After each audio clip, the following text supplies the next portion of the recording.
Cruelty. From where does it come and where does it lead? So, cruelty is something that happens within an individual. There's a choice made based on a certain circumstance. When we have our own moral gravity and we have only limited input from the external world, then many terrible things can happen within ourselves as far as imagination and also action leading into action. What I mean by that is that I will not say that there is any one moral code, that you should subscribe to any particular moral code, but that whatever you decide your moral code is, it should not be situations that determine how you apply it or if you apply it. You should decide beforehand how you should respond to a situation or who you are and how you respond to anything before allowing yourself to respond to a situation that is new, a situation that is unique to a certain time, event, and you yourself as an individual. Sometimes situations happen that our response carves out our moral code, whatever that might be. I'm not talking about morals in the sense of you have to believe in Christianity or you have to believe in some kind of spiritual system. I'm talking about you deciding about how you believe, who you are. Much of the time, it is a difficult task to respond to every situation from a code that we decide that we're going to respond from beforehand, because we can't imagine everything. We can't imagine what's going to happen to us, when it's going to happen to us, and if we can maintain our code when it happens to us. But the mind, especially when we encounter a very difficult situation, whether it causes us large emotional pain, physical pain, or ideological pain. When we encounter these situations that test our moral code, what we've decided is our moral code, once again, not something that has been imposed upon you, but what you've decided is your moral code. The borders of our code become malleable, and they also become indefinite. But the ideal is to make them more definite before you encounter a situation. Cruelty within oneself when you're responding to an external event, if it is not tempered by a way in which we understand reality and the way we decide to respond to reality before it, if we are left alone with the events that we cannot filter through in our minds with our moral code, there is a big chance for cruelty. We can imagine awful things because we can't feel any other force within ourselves than the gravity of the situation and its effect on us. And if its effect is very large, then we can come up with some very terrible cruelty. That doesn't mean that we're always going to act on it, but that cruelty within will affect us as an individual, who we are.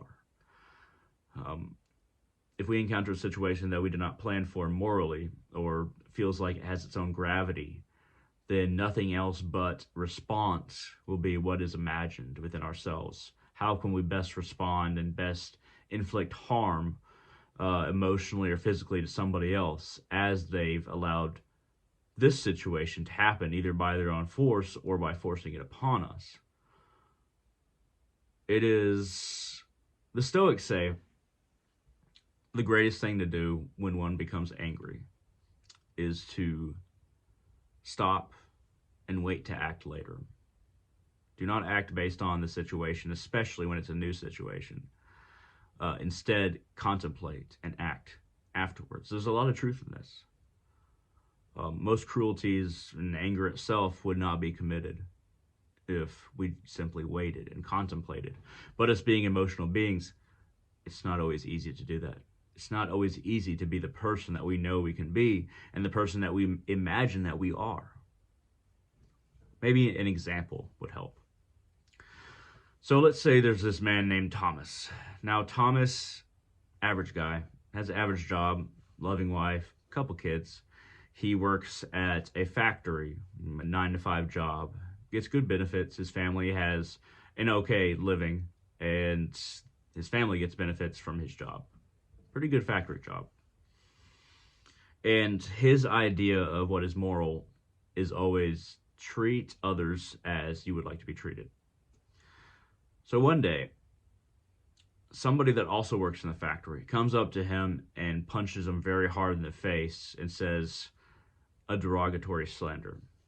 Maybe because he's some kind of ethnicity or part of a religion. We can call him Jewish. We can call him Native American. Just something that is bad in the idea of somebody who punched him, or lesser in the brain of somebody who punched him.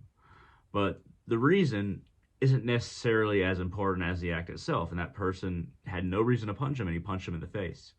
And then he, said some derogatory term at Thomas as he was laying on the ground. And it was a hard punch. It was hard for him to get back up. And the other guy left. So, in Thomas's mind, he's never really thought about being punched and called a slanderous term. He's never really thought about how he would respond or who he is when something like this happens to him. So the situation for Thomas has its own moral gravity. It is purely based on the situation and not who Thomas is, if he allows himself to be carried away by the moment and not who he has decided to be. So Thomas might imagine all these cruelties that he'll do to this man. He's going to beat him up. He's going to redeem and also respond for everyone else like him that has been abused just because of their ethnicity or religious affiliation, something like that. Not only is he going to avenge himself, he's going to avenge all the people who have been taunted in the same way. And Thomas can very easily imagine beating this man senseless, grabbing a metal bar, beating him maybe to death, and laughing over his body in recompense for not only the insult that he gave to Thomas, but the insult that people like him gave to all of Thomas's affiliates or, category, something like that. The cruelty in Thomas's mind, the cruelty in the other person's mind probably equal and more likely more than the cruelty that Thomas has imagined. And the reason that man punched Thomas was because that he probably had a greater cruelty in his mind and heart, and so he decided to respond to Thomas for something that Thomas did not do. But when somebody treats us unjustly, it's very, very easy to feel like we're in the right, no matter what we are willing to do to that person or imagine what we are going to do. Imagining what we're going to do will have an effect on our mental balance and could possibly lead to action, though most of the time it doesn't. And when a situation has its own moral gravity, that means that it becomes a situation isolated from every other situation. Okay, how I responded in this instance is not as bad as, not nearly as bad as, who I usually am or how I would usually respond, but this was a very bad instance. That incident is isolated. We don't apply it to who we are in a broader scope. And then that's where further cruelties can happen. That's how cruelty does happen. A bunch of isolated incidents that become a routine or a constant practice from something that was just an individual practice. Because that man that punched Thomas might see that same man in many other men, many other instances, many other situations. So if he justifies it, perhaps he can say, I'm not going to do that again. That's the best thing to take away from this. Or, I'm going to stick up for myself in different ways, report him, something like that.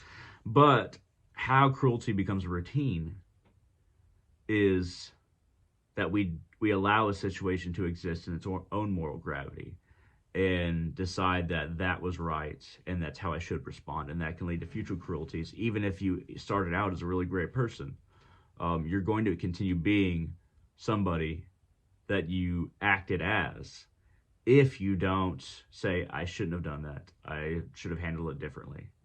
Instead, making that incident an incident of definition rather than circumstance. And many circumstances can build up to a definition for a human being. So cruelty is very much like that. It is terrible in its imaginings. It can spring from any situation, and it can become a personal culture of cruelty if one does not truly understand the situations and how they are not the same as what you're going to encounter in the future. And the best advice I could possibly give for avoiding cruelty is to not give in to anger, to treat it as if anger is the disease, not the person being the disease that anger is directed at. Not because for the sake of the other person, but for the sake of your mental health and your status as a stable and strong person. Because responding violently is not, most of the time, strength. Most of the time, you're allowing that person to have so much power over you that they're going to dictate your reactions spiritually, physically. Maybe you want to put a curse on them. Maybe you want to beat them up. You being you, beyond that situation, beyond that person, for you to maintain individuality, you have to decide to be somebody that is beyond that situation, beyond how that person judged you. Then the cruelty that is sometimes within us can fade away. It doesn't happen at once, but it can fade away over time.